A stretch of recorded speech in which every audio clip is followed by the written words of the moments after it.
हरे कृष्णा। आज हम आपको करमेती बाई भक्त के बारे में एक कहानी सुनाएंगे। जयपुर राजस्थान के पास में खंडेला गांव के में शेखावत सरदारों का राज्य हुआ करता था। शेखावत सरदारों के राज्य में एक बार पुरोहित पंडित परशुराम जी हुए थे। उनकी एक पुत्री थी करमेती बाई। करमेती बाई बचपन से ही, अपने छोटेपन से ही कृष्ण भावनामृत में डूबी रहती थी। हे कृष्ण, हा नाथ, इस तरह से पुकारा करती थी। सिर्फ कृष्ण का भजन गाया करती थी और उनके भजनों को सुनकर उनके घर वाले, उनके माता पिता, उनके पड़ोसी सब खुश होते थे। उस कृष्ण भावना में रहते रहते समय बीतता गया और उनकी उम्र विवाह योग्य हो गई। विवाह योग्य उम्र होने पर घर में बातचीत होने लग गई कि भाई अब इनका विवाह करो। उस बातचीत से करमेती बाई को बड़ा दुख होता था, क्योंकि वो विवाह से दूर भागना चाहती थी, क्योंकि विवाह उनको विषय लगता था और उस विषय से विराग उनको पूर्व जन्म के संस्कारों से ही था और कृष्ण भावनामृत में डूबी हुई थी। तो अब उस समय माता पिता से बात करने में भी झिझक हुआ करती थी, तो लज्जावश वो बता भी नहीं पाती थी कि मुझे विवाह से दुख होता है, विवाह की बातों से दुख होता है। लेकिन अब क्या करें, समय बीतता गया। पिताजी खोज खबर करते रहे और खोज खबर करते करते उन्होंने विवाह योग्य एक पुरुष के साथ उनका विवाह तय कर दिया। विवाह भी कर दिया, विवाह हो गया। बस उस समय यह हुआ करता था कि कम उम्र होने की वजह से ससुराल वाले उस समय अपने साथ अपनी पुत्र वधू को नहीं ले जाते थे। तो एक उम्र आती थी, उस उम्र के बाद ही पुत्र वधू को ले जाते थे। तो वो समय भी जैसे तैसे करमेती बाई ने निकाल लिया। पर अब ससुराल वाले तो कब तक रुकेंगे। एक समय आया, वो ससुराल वाले लेने आ गए। अब लेने आ रहे हैं और उनको पता चला कि ससुराल वाले तो भगवत प्रेम में भी नहीं है और साधुओं से, वैष्णवों से प्रेम नहीं करते हैं, ज़्यादा पाठ पूजा भी नहीं होती है। ये तो बड़ी समस्या हो गई। अब तो मैं ठाकुर जी की वहाँ पूजा भी नहीं कर पाऊंगी। एक तो विवाह से उनको प्रेम नहीं था, दूसरा वहाँ पे ससुराल में ऐसी स्थिति सोचकर वो परेशान हो गई। माता पिता भेजने की तैयारी में, ससुराल वाले आ गए, उनका आदर सत्कार कर रहे हैं, भेजने के लिए उनके कपड़े लत्ते, दान दहेज सब कुछ बांध रहे हैं, उनके लिए सामान बांध रहे हैं, दिन भर तैयारी कर रहे हैं। और इधर करमेती बाई परेशान हो रही है, उहा पोह में हो रही है। मन में भगवान कृष्ण से प्रार्थना करती है, हे नाथ मुझे इस विपत्ति से बचाओ, मैं नहीं जाना चाहती हूँ। पर अब क्या करें, किसी को बोल भी नहीं सकती। कोई सखी सहेली भी ऐसी नहीं थी कि जिसको वो बोले। मन ही मन में परेशान हुए जा रही। दिन भर बीत गया, शाम हो गई, रात हो गई। अब रात को सब थक गए थे, क्योंकि सब तैयारी कर रहे थे, थक गए, सो गए। पर उनको नींद ना आए। वो यही सोचते रहे, अब क्या करूं, हे कृष्ण क्या करूं। आधी रात बीत गई। अब पता नहीं उनके मन में क्या दिमाग में आया, आधी रात को बिना डरे घर से निकल गई। कभी जीवन में घर से अकेली नहीं गई, पहली बार घर से अकेली भाग गई, निकल गई। कृष्ण प्रेम की आंखों से आंसू बहाते हुए चलती गई। और किधर जा रही है, कहाँ जा रही है, कुछ पता नहीं, दौड़ी जा रही है। रात निकल गई, सुबह हो गई। प्रातःकाल उनकी माता को करमेती बाई नहीं दिखी। अपनी पुत्री को नहीं पाकर रोने लग गई। घर की स्त्रियां उनके पास आ गई, लेकिन वो अपने रोते रोते अपने पति परशुराम जी के पास गई। उनको बताया करमेती बाई घर में नहीं है, वो कहीं चली गई है। उनके पिता बहुत दुखी हुए। दुखी इसलिए हुए, एक तो पुत्री का स्नेह था, दूसरा लोकलाज था, गांव वाले क्या बोलेंगे। हालांकि उनको पता था कि भगवत प्रेम की वजह से उनको विषय विराग था और वो विवाह से दूर भाग रही थी, इस वजह से वो चली गई। वो चुपचाप राजा के पास गए। राजा उनकी जान पहचान के थे। अब राजा को उन्होंने बोला। राजा ने भी उनके दुख में सहानुभूति प्रकट की। राजा ने चारों तरफ घुड़सवार दौड़ा दिए। अब दो घुड़सवार उस तरफ भी गए जिस तरफ करमेती बाई गई थी। करमेती बाई को दूर से घोड़ों के टापों की आवाज़ सुनाई दी। तब उनको होश आया कि मैं कौन हूँ, कहाँ जा रही हूँ। ये घोड़े के टाप की जो आवाज़ आ रही है, ये घुड़सवार आ रहे हैं, मुझे ढूंढ नहीं आ रहे हैं, राजा ने भेजे होंगे। अब उनको छुपने की जगह नहीं दिखी, क्योंकि वो एक तरह से मैदान था, रेगिस्तान टाइप था। कोई पेड़ नहीं, कोई गुफा नहीं कि कहीं छुप जाए जाके।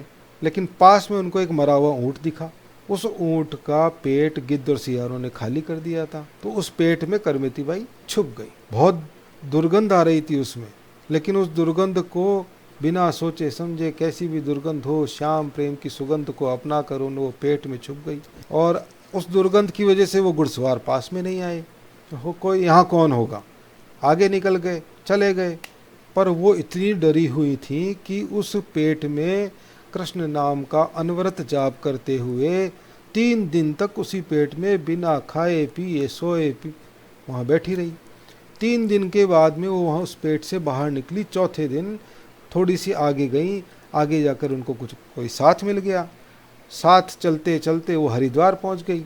हरिद्वार में भागीरथी में स्नान किया, गंगा स्नान किया, ध्यान पूजा, कृष्ण भगवान का नाम लिया, वहाँ बैठे बैठे शांति से विचार किया और कृष्ण भगवान को धन्यवाद देकर फिर उनको एक और साथ मिल गया, उनके साथ होली और वो वृंदावन जा रहे थे। बस उनको क्या चाहिए था, कृष्ण प्रेम में वृंदावन पहुंच गई। वृंदावन उस समय साधु संतों का जमघट लगा रहता था वृंदावन में, और सच्चे और भगवत और वैष्णव लोग ही वहाँ रहते थे, तो बड़ा प्रेम था वृंदावन में। आज भी है, लेकिन उस समय की स्थिति बहुत अलग थी, बहुत विचित्र थी। मतलब सिर्फ प्रेम ही प्रेम, भगवत प्रेम चारों तरफ। उनको क्या चाहिए, आनंद सागर में डूब गई, कृष्ण ही कृष्ण दिखाई देने लगे उन्हें। वहाँ जंगल में ब्रह्म कुंड के पास में उन्होंने अपना निवास, छोटा सा निवास बनाया।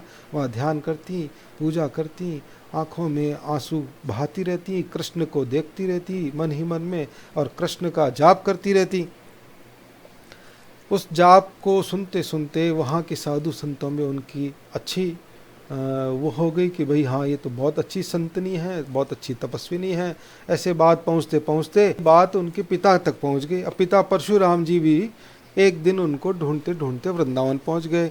वृंदावन आके उनके कोई वो स्वांग तो था नहीं उनका जो नामी गिरामी ज़्यादा कुछ हो गई हो तो एकदम से मिल जाए, वो भी ढूंढ रहे थे उनको।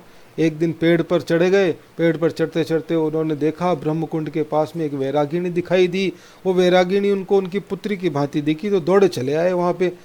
दौड़ के देखा तो साधु वेश में उनकी पुत्री ध्यान मग्न बैठी हैं, आंखें बंद कर रही हैं, आँखों से आंसू बह रहे हैं, और देख अनवरत आंसू बह रहे हैं। और वो उसको देखकर हर्ष और शोक में डूब गए। हर्ष इसलिए क्योंकि वो कृष्ण प्रेम भावनामृत में डूबी हुई थी। शोक इसलिए क्योंकि उनकी बाहरी अवस्था को देखकर, तपस्वी अवस्था को देखकर वो शोक करने लगे। लेकिन फिर भी अपने आप को धन्य उन्होंने माना कि ऐसी पुत्री पाकर मैं धन्य हो गया। अब वहाँ बैठे हैं घंटों बैठे हैं, लेकिन करमेती बाई ध्यान मग्न में बैठी हैं, कृष्ण का ध्यान कर रही हैं। उनको होश नहीं है कि कौन आया है, कौन बैठा है, कौन जा रहा है। काफ़ी देर तक तो इंतज़ार किया उन्होंने, लेकिन फिर बाद में उनको हिलाकर ही उठाना पड़ा। जैसे हिलाया, करमेती भाई ने अपने पिता को प्रणाम किया। उनके पिता ने उनको बोला, हे पुत्री, चलो अपने गांव चलो, अपने घर चलो, वहाँ कृष्ण भजन करना, घर पे बैठ के ही कृष्ण भजन करना, तुम्हें तुम्हारे ससुराल नहीं भेजेंगे, आराम से घर पर ही रहना। तो पुत्री बोलती है, हे पिता, यहाँ वृंदावन आकर कौन वापस जाता है? मैं कृष्ण भावना में डूब चुकी हूँ, मैं कृष्ण भावना में मर चुकी हूँ। मैं अब यहाँ से मुर्दा कोई उठ के जाता है क्या? नहीं जाएगा, मुर्दा नहीं उठ के जाता है। हे पिता, आप जाइए, आप माता के साथ कृष्ण भजन में रत होइए, कृष्ण भजन गाइए, क्योंकि यही है, सब कुछ यही है, जैसा कोई नहीं है, तो कृष्ण का भजन करो। पिता धन्य हो गए। पिता ने कृष्ण भजन की प्रतिज्ञा ले वापस अपने घर को रवाना हो गए। घर पहुंचकर अपनी पत्नी से बोले, हे ब्राह्मणी, तू धन्य है, तूने ऐसी संतान को जन्म दिया है जिससे कुल और हम सब धन्य हो गए, हमारा नगर धन्य हो गया, हमारा कुल, हमारी 7 पीढ़ियां धन्य हो गई। और ये समाचार जब राजा को सुनाई दिया, राजा भी बहुत खुश हुए और वृंदावन गए। उनके दर्शन करते ही उनका मस्तक उनकी भक्ति भाव से झुक गया। करमेती भाई को प्रणाम किया और करमेती भाई से आग्रह किया, हे कर्म भक्त, हे तपस्विनी, आपके लिए मैं कुटिया बनवा देता हूँ। करमेती भाई ने मना किया, पर बार बार आग्रह करने पर करमेती बाई ने उनका आग्रह स्वीकार किया और एक राजा ने उनके लिए कुटिया बनाई। उस कुटिया में रहते रहते, तप करते करते उस तपस्विनी ने अपनी कृष्ण भावना में देह त्यागी और गोलोक की ओर गई। भक्त और भगवान की जय। इसलिए नाभाजी ने लिखा है नश्वर पतिरति त्यागी कृष्ण पद सो रति जोरी, सबे जगत की फांस तर की तिनु का ज्यों तोरी। निर्मल कुल काथड़ा धन्य परसा जही जाई, करी वृंदावन वास संत मुख करत बड़ाई। संसार स्वाद सुख त्याग करी, फेरी नहीं तिन तन चही, कठिन काल कलि युग मह कर मेती निकलंक रही। और ऊंट में जो छिपी थी उसके बारे में भी भक्त नाभाजी ने लिखा, आदि निसी निकसी यो बसी हिये मूर्ति सो, पूरन सन्हे तनु सुधि बिसराई है। भोर भये शोर पर्यो पिता मात सोच करियो, करी के यतन ठोर ठोर ढूंढवाई है। चारों ओर दोरे नर आए ढिग टरी जानी, ऊंट के करक मध्य देह जादुराई है। जग दुर्गंध को ऐसी बुरी लागी, जामे बहु दुर्गंध सो सुगंध लो सराही है। दिसी अरु विदिसी पंत नहीं सूझा, को मैं चलूं कहाँ नहीं बूझा। बोलो भक्त और उनके भगवान की जय।